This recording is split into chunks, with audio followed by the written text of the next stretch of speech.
Bismillahirrahmanirrahim. Assalamualaikum warahmatullahi wabarakatuh. Alhamdulillahirabbil alamin. Sobat-sobat, selamat berjumpa kembali bersama Penderitaan Hidup Channel. Yang pada kesempatan video kali ini saya akan membahas tentang hubungan suami istri di siang hari pada saat puasa Ramadan. Hati-hati, jangan sampai ini terjadi. Ini bukan hanya sekedar membatalkan puasa, tapi juga menodai bulan suci Ramadan yang merupakan bulan yang sakral bagi umat Islam. Nah, kita menodainya dengan hubungan di siang hari yang itu justru dilarang oleh Allah Subhanahu wa taala. Walaupun halal hukumnya antar hubungan suami istri, tapi dilakukan di siang hari pada saat puasa Ramadan itu tidak diperbolehkan oleh Allah Subhanahu wa taala, dilarang keras gitu kan. Nah, bagaimana kalau yang sudah terjadi? Nah, sudah terjadi mungkin saja orang tersebut pemula atau pengantin baru atau misalnya yang masih muda belum tahu hukumnya, atau yang sudah dewasa sudah tahu hukumnya tapi tidak bisa menahan godaan itu, kemudian melakukan hubungan di siang hari, maka Allah membebankan denda kepada orang tersebut. Di samping puasanya batal dan dapatkan denda 3 pilihan.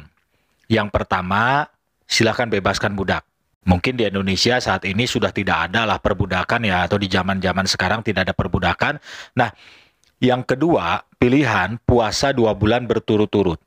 Yang ketiga, kalau seandainya puasa 2 bulan berturut-turut tidak mampu, yang ketiga yaitu ngasih makan 60 fakir miskin. Nah, kalau misalnya ketiga-tiganya kita tidak mampu, membebaskan budak tidak bisa atau tidak ada, memang tidak ada. Yang kedua, puasa 2 bulan berturut-turut tidak bisa, ngasih makan 60 fakir miskin tidak bisa juga. Nah, berarti itu menjadi hutang.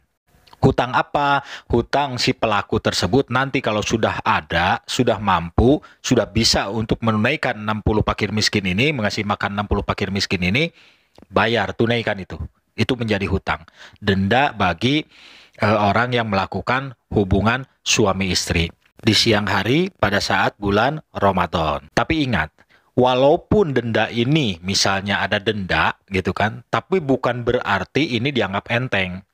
Bukan berarti misalnya bahwa hubungan di siang hari itu masih bisa asal menunaikan denda. Bukan itu masalahnya. Menodai kesakralannya ini di bulan suci Ramadan dinodai dengan hubungan suami istri di siang hari. Itu masalahnya. Bukan soal mampu atau tidak mampunya denda gitu. Denda itu nomor sekian belas gitu. Pembahasannya bukan si soal denda tapi di menodai bulan suci Ramadan. Itu yang masalahnya. Nah, denda itu apabila gitu terjadi, Allah sudah tahu ini akan terjadi gitu kan. Nah, dengan 3 pilihan tadi, mana yang kita mampu? Tapi tetap harus berurutan, bebaskan budak, ada nggak? Kalau nggak ada, puasa 2 bulan berturut-turut, mampu nggak? Nggak mampu. Yang ketiga, ngasih makan 60 fakir miskin. Nggak mampu, jadi hutang. Dan harus dibayar pada saat kita mampu. Nah, gitu ya. Mudah-mudahan ini menjadi gambaran baik gitu kan bagi kita semua. Nah, yang jadi pertanyaan, kapan kita melakukan hubungan suami istri di saat bulan puasa Ramadan? Nah, ada waktunya, yaitu malam batasnya dari adzan maghrib lah gitu kan sampai adzan subuh. Monggo gitu kan.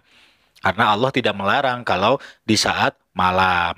Nah, bagaimana kalau subuh? Boleh? Boleh. Yang penting tidak melewati adzan subuh. Makanya di Indonesia ada imsak. Nah, itu batas imsak lah gitu kan. Jangan ngepres ke adzan subuh, tapi pas imsak harus sudah selesai. Jangan ada istilah nanggung, nanti takutnya begitu ngepres ke adzan subuh, kita belum selesai karena faktor nanggung, melewati adzan subuh, nah itu berarti jatuh hukumnya. Berarti kita melakukan hubungan di siang hari namanya. Denda kena. Tapi kalau melakukannya sebelum adzan subuh, begitu imsak udah beres lah gitu kan, tapi belum sempat mandi, nggak apa-apa. Itu masih bisa kalau gitu. Jadi itu masih dalam hukum halal gitu, melakukan sebelum adzan subuh. Nah, belum sempat mandi, mandinya setelah adzan subuh, nah itu nggak apa-apa. Masih ditolerir gitu kan. Yang penting segera mandi supaya untuk menunaikan sholat subuh dan puasa kan gitu. Nah, satu pertanyaan lagi, kalau seandainya kita melakukan hubungan suami istri dan itu kena denda, siapa yang membayar denda? Yaitu adalah suami, gitu kan. Laki-laki, suaminya yang membayar denda. Mudah-mudahan menjadi gambaran baik buat kita semua sebagai pembelajaran, terutama untuk pemula lah gitu kan. Kalau yang sudah paham, saya percaya betul lah gitu kan. Banyak tausiah tentang hal ini, jadi sudah paham. Tapi bagi pemula banyak yang belum tahu. Nah, mudah-mudahan dengan video ini bisa bermanfaat, bisa mengingatkan lah gitu ya. Mudah-mudahan bermanfaat. Terima kasih. Wabillahi taufiq wal hidayah. Wassalamualaikum warahmatullahi wabarakatuh.